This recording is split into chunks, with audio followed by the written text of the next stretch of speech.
প্রিয় শিক্ষার্থীবৃন্দ, আসসালামু আলাইকুম। বিক্রমপুর আদর্শ কলেজের একাদশ শ্রেণীর বিজ্ঞান বিভাগের ছাত্রছাত্রীদের রসায়ন প্রথম পত্রের অনলাইন ক্লাসে স্বাগত জানাচ্ছি। আজকে আমি তোমাদের তৃতীয় অধ্যায়ের একটি টপিকস সন্নিবেশ বন্ধন নিয়ে আলোচনা করব। প্রথমেই আমরা সন্নিবেশ বন্ধনের সংজ্ঞাটা জেনে নিব। সংজ্ঞাটি হচ্ছে যে সকল যৌগ বা যৌগমূলক একজোড়া ইলেকট্রন একটি পরমাণু হতে শেয়ারের মাধ্যমে যৌগ বা যৌগমূলক গঠন করে, কিন্তু বন্ধনে অংশগ্রহণকারী পরমাণুদ্বয়ের মধ্যে উভয় পরমাণু সমানভাবে ইলেকট্রন শেয়ারের ফলে যে বন্ধন গঠন করে তাকে সন্নিবেশ বন্ধন বলে। যেমন অ্যামোনিয়াম আয়ন তারপরে হাইড্রোনিয়াম আয়নে সন্নিবেশ বন্ধনটা দেখা যায়।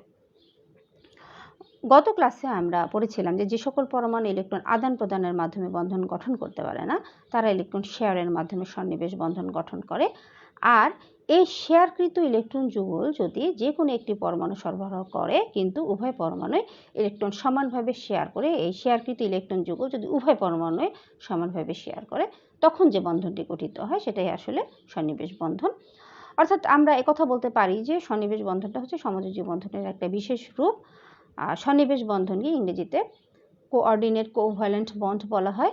আর যেহেতু সন্নিবেশ বন্ধনে যে কোনো একটা পরমাণু একজোড়া ইলেকট্রন দান করছে, তো যে পরমাণুটি একজোড়া ইলেকট্রন দান করছে সে পরমাণুটিকে বলা হয় দাতা পরমাণু, আর যে পরমাণুটি ইলেকট্রন জোড়া গ্রহণ করছে তাকে বলা হয় গ্রহীতা পরমাণু। এবার আসলে আমরা উদাহরণের সাহায্যে সন্নিবেশ বন্ধনটা একটু বুঝে নেই। যেমন হাইড্রোনিয়াম আয়নে সন্নিবেশ বন্ধন দেখা যায়। হাইড্রোনিয়াম আয়নটি পানির অণু এবং প্রোটন অর্থাৎ হাইড্রোজেন আয়নের মাধ্যমে গঠিত হয়। পানিতে তোমরা তো দেখতে পাচ্ছ যে অক্সিজেন, পানিতে হচ্ছে পানির অণুটি অক্সিজেন পরমাণু এবং হাইড্রোজেন পরমাণু মিলে গঠিত হয়। কিভাবে পানির অণুটি গঠিত হয় তোমাদের আমি দেখিয়ে দিচ্ছি। অক্সিজেন পরমাণু ইলেকট্রন বিন্যাস হচ্ছে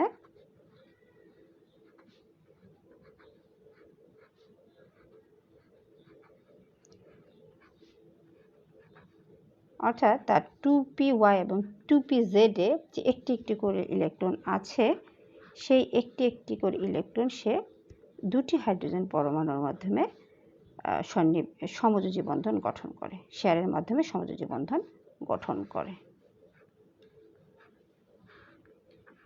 অর্থাৎ পানির অণুর মধ্যে আমরা কি দেখতে পাচ্ছি যে এখানে পানির অণুর মধ্যে সমযোজী বন্ধন বিদ্যমান। তো আমরা এখানে দেখো অক্সিজেন পরমাণুতে 2p-y এবং 2p-z এর দুটি ইলেকট্রন কিন্তু শেয়ারের মাধ্যমে সে বন্ধন গঠন করে। এখানে কিন্তু আরও দুই জোড়া ইলেকট্রন আছে, একটা দেখো 2s এবং একটা 2px আছে। দেখো এই একটি এক জোড়া, অর্থাৎ এখানে এক জোড়া ইলেকট্রন আছে এখানে, অর্থাৎ অক্সিজেন পরমাণু দুই জোড়া ইলেকট্রন আছে। তো এই দুই জোড়া ইলেকট্রনকে বলা হয় মুক্ত জোড় ইলেকট্রন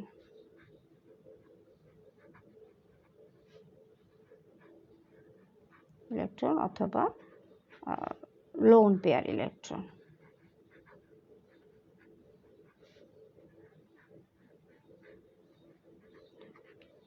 অর্থাৎ আমরা এই কথা বলতে পারি যে সকল ইলেকট্রন জোড় অর্থাৎ কোনো বন্ধনে অংশগ্রহণ করে না তাদেরকে বলা হয় মুক্ত জোড় ইলেকট্রন বা লোন পেয়ার ইলেকট্রন। আর যারা কিন্তু বন্ধনে অংশগ্রহণ করে তাদেরকে কিন্তু আবার জেনে রাখো, তাদেরকে বলা হয় বন্ড পেয়ার ইলেকট্রন বা বন্ধন জোড় ইলেকট্রন।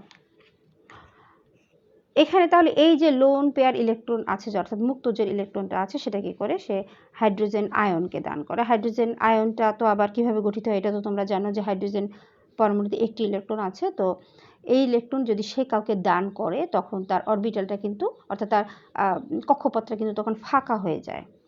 এই ফাঁকা অরবিটালে পানির অণু কী করে, ফাঁকা অরবিটালে ইলেকট্রন জোড়া দান করে সে বন্ধন তৈরি করে হাইড্রোনিয়াম আয়নটা গঠিত হয়। অর্থাৎ এখানে দেখো যে কি হচ্ছে, যে এখানে হাইড্রোজেন পরমাণু ইলেকট্রন কোনো ইলেকট্রনই প্রদান করছে না, এখানে শুধুমাত্র পানির অণুটি এক জোড়া ইলেকট্রন প্রদান করছে, কিন্তু উভয় পরমাণু এই ইলেকট্রন জোড়া শেয়ার করে তারা একটি বন্ধন তৈরি করছে এবং এই বন্ধনটাকে বলা হয় সন্নিবেশ বন্ধন। আমরা আরেকটু উদাহরণের মাধ্যমে একটু সন্নিবেশ বন্ধনটা বুঝি।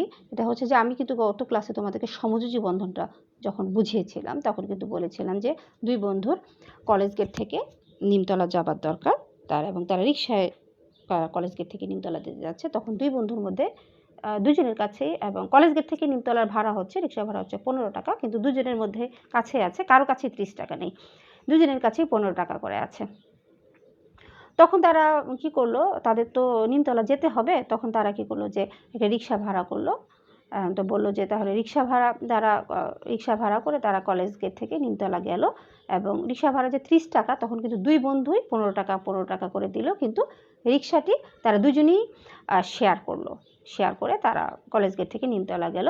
তো সন্নিবেশ বন্ধনটা হয় কি, এখানে ধরো দুই বন্ধুর কলেজ গেট থেকে নিমতলা যেতে হচ্ছে, কিন্তু তো বললাম যে কলেজ গেট থেকে নিমতলার ভাড়া হচ্ছে 30 টাকায়। এই 30 টাকা দেখা যাচ্ছে যে এক বন্ধুর কাছে আছে 30 টাকা, আর এক বন্ধুর কাছে কোনো টাকাই নেই।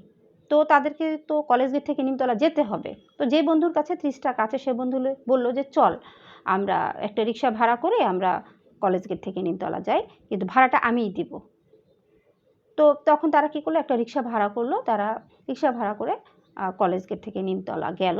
তো এখানে ওই যে বন্ধুর কাছে 30 টাকা ছিল সে বন্ধুই শুধু রিক্সা ভাড়াটা দিল, কিন্তু রিক্সাটা কিন্তু দুই বন্ধুই সমানভাবে শেয়ার করলো। অর্থাৎ সন্নিবেশ বন্ধনেও কিন্তু এই রকম ঘটনা ঘটে, অর্থাৎ বন্ধনটা গঠিত হয়, কিন্তু বন্ধনে যে একজোড়া ইলেকট্রন লাগবে, অর্থাৎ শেয়ার করার যে ইলেকট্রন যুগল লাগবে সেটা কিন্তু যে কোনো একটা পরমাণু প্রদান করছে। অর্থাৎ এখানে যেহেতু একটি পরমাণু ইলেকট্রন একজোড়া ইলেকট্রন প্রদান করছে, অর্থাৎ এভাবে যে বন্ধনটা গঠিত হয় সেটাই হচ্ছে সন্নিবেশ সমযোজী বন্ধন। তো আশা করি তোমরা সন্নিবেশ সমযোজী বন্ধনটা বুঝতে পেরেছো। এবার আমরা গত ক্লাসগুলোতে আমি তোমাদেরকে আয়নিক বন্ধন পড়িয়েছিলাম, সমযোজী বন্ধন পড়িয়েছিলাম, আজকে আমি তোমাদের সন্নিবেশ বন্ধন পড়ালাম। তো এই তিনটা বন্ধন থেকে অনেক কোশ্চেন আসে পরীক্ষায়। তোমরা দেখো এই টাইপের একটা কোশ্চেন আমি তোমাদেরকে দেখাচ্ছি। কোশ্চেনটা হচ্ছে অ্যামোনিয়াম ক্লোরাইডের মধ্যে কী ধরনের বন্ধন বিদ্যমান, তোমার উত্তরের পক্ষে যুক্তি দাও। অ্যামোনিয়াম ক্লোরাইডের মধ্যে সমযোজী বন্ধন, সন্নিবেশ বন্ধন এবং আয়নিক বন্ধন, এই 3 প্রকারের বন্ধনই বিদ্যমান আছে। দেখো আমি তোমাদেরকে বিষয়টা দেখিয়ে দিচ্ছি। এটা হচ্ছে যে অ্যামোনিয়াম ক্লোরাইডের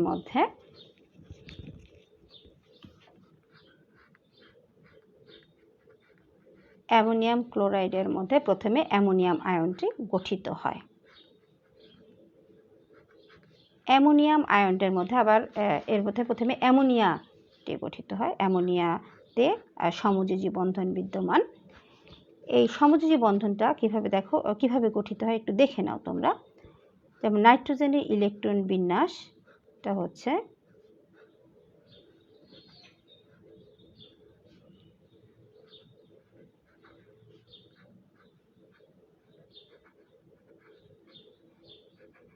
অর্থাৎ নাইট্রোজেনের 3টি 2p অরবিটালে 3টি ইলেকট্রন আছে।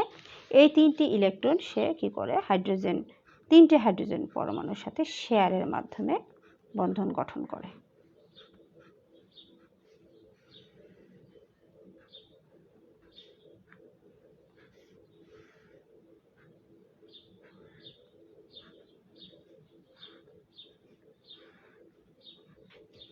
শেয়ারের মাধ্যমে বন্ধন তৈরি করে অ্যামোনিয়া অণুটি গঠিত হয়। অর্থাৎ এখানে কি ধরনের বন্ধন আমরা দেখতে পেলাম, সমযোজী বন্ধন দেখতে পেলাম। এখানে কিন্তু দেখো অ্যামোনিয়ার মধ্যে অর্থাৎ নাইট্রোজেন পরমাণু কিন্তু একটি ইলেকট্রন আছে, অর্থাৎ এক জোড়া ইলেকট্রন আছে, কিন্তু দেখো অর্থাৎ এখানে অ্যামোনিয়াতে কি করে এক জোড়া ইলেকট্রন আছে। এটা কিন্তু এই এক জোড়া ইলেকট্রন কি বলে, কিছুক্ষণ আগে আমি বলেছি কি বলে, মুক্ত জোড়া ইলেকট্রন বলা হয় অথবা লোন পেয়ার ইলেকট্রন বলা হয়। এই অ্যামোনিয়া অণুটি তখন কি করে, হাইড্রোজেন আয়ন অর্থাৎ প্রোটন যাকে আমরা বলে থাকি তাকে কি করে ইলেকট্রন জোড়া সে সরবরাহ করে সে কি করে সন্নিবেশ বন্ধন তৈরি করে অ্যামোনিয়াম আয়ন গঠিত হয়। অর্থাৎ তাহলে আমরা এখানে কি দেখতে পেলাম, প্রথমে দেখতে পেলাম যে অ্যামোনিয়া অণুতে সমযোজী বন্ধন বিদ্যমান, আর এখানে কি হচ্ছে সন্নিবেশ বন্ধন বিদ্যমান। এরপরে কি হলো একটা দেখো যৌগমূলক, সেটা হচ্ছে ধনাত্মক চার্জযুক্ত, অর্থাৎ অ্যামোনিয়াম আয়ন যে গঠিত হচ্ছে সেটা হচ্ছে তোমার ধনাত্মক চার্জযুক্ত। আর এখানে অ্যামোনিয়াম ক্লোরাইডে অর্থাৎ অ্যামোনিয়াম ক্লোরাইডে যে ক্লোরাইড আছে এটা কিন্তু ঋণাত্মক চার্জযুক্ত একটা আয়ন। এই ধনাত্মক এবং ঋণাত্মক চার্জের মধ্যে কি হয়, তড়িৎচুম্বকীয় আকর্ষণের ফলে অ্যামোনিয়াম ক্লোরাইড গঠিত হয়, অর্থাৎ তড়িৎযোজী বন্ধন এখানে বিদ্যমান আমরা দেখতে পাচ্ছি। তাহলে আমরা কি বলতে পারি, অ্যামোনিয়াম ক্লোরাইড যৌগে প্রথমে কি হচ্ছে, অ্যামোনিয়া অণুটা গঠিত হচ্ছে এবং অ্যামোনিয়া অণুর মধ্যে কি হচ্ছে, সমযোজী বন্ধনের মাধ্যমে বন্ধন তৈরি হচ্ছে। এরপরে অ্যামোনিয়া অণুটি তার একজোড়া ইলেকট্রন প্রোটনকে দান করে তারা কি করছে, সন্নিবেশ বন্ধনের মাধ্যমে বন্ধনটা তৈরি করছে। এরপরে এই যে আয়নটি তৈরি হচ্ছে অর্থাৎ যৌগমূলকটা হচ্ছে, এটা হচ্ছে ধনাত্মক চার্জযুক্ত, আর ক্লোরাইড আয়নটা হচ্ছে ঋণাত্মক চার্জযুক্ত। ফলে ধনাত্মক এবং ঋণাত্মক চার্জের মধ্যে তড়িৎচুম্বকীয় আকর্ষণের ফলে অ্যামোনিয়াম ক্লোরাইডটি গঠিত হচ্ছে। অর্থাৎ অ্যামোনিয়াম ক্লোরাইড যৌগে আমরা কিন্তু 3 ধরনের বন্ধনই দেখতে পাচ্ছি। এই ধরনের আরও কিছু যৌগ যেমন অ্যামোনিয়াম হাইড্রোক্সাইড, তারপর অ্যামোনিয়াম সালফেট,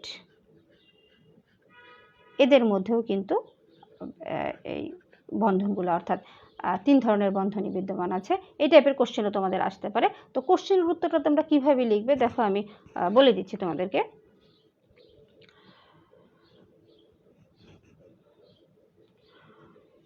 নাইট্রোজেনের ইলেকট্রন বিন্যাস হতে দেখা যায় যে এর সর্ববহিষ্ঠ শক্তি স্তরে 3টি ইলেকট্রন আছে। তাই নাইট্রোজেন হাইড্রোজেনের 3টি ইলেকট্রনের সাথে সমযোজী বন্ধনের মাধ্যমে অ্যামোনিয়া গঠিত হয়। আবার অ্যামোনিয়ার কেন্দ্রীয় পরমাণু নাইট্রোজেনের একজোড়া মুক্ত ইলেকট্রন আছে, আর এই মুক্ত ইলেকট্রন জোড় হাইড্রোজেন আয়নকে দিয়ে সন্নিবেশ বন্ধনের মাধ্যমে অ্যামোনিয়াম আয়ন গঠিত হয়। আবার অ্যামোনিয়াম আয়ন ও ক্লোরাইড আয়নের বিপরীত চার্জের মধ্যে তড়িৎচুম্বকীয় আকর্ষণের মাধ্যমে আয়নিক বন্ধন দ্বারা অ্যামোনিয়াম ক্লোরাইড গঠিত হয়।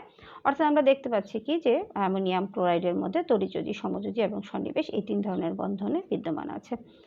তো তোমরা নিশ্চয়ই কোশ্চেনের উত্তরটা কীভাবে লিখতে হবে বুঝতে পেরেছ। আর এই টাইপের যদি আরও কোশ্চেন আসে সেটাও নিশ্চয়ই লিখতে পারবে। তো সন্নিবেশ বন্ধনটা তো নিশ্চয়ই সবাই ভালো করেও বুঝতে পেরেছ। তা আজকের মতো সবাইকে আমি ধন্যবাদ জানিয়ে আজকের ক্লাসটা শেষ করছি। আল্লাহ হাফেজ।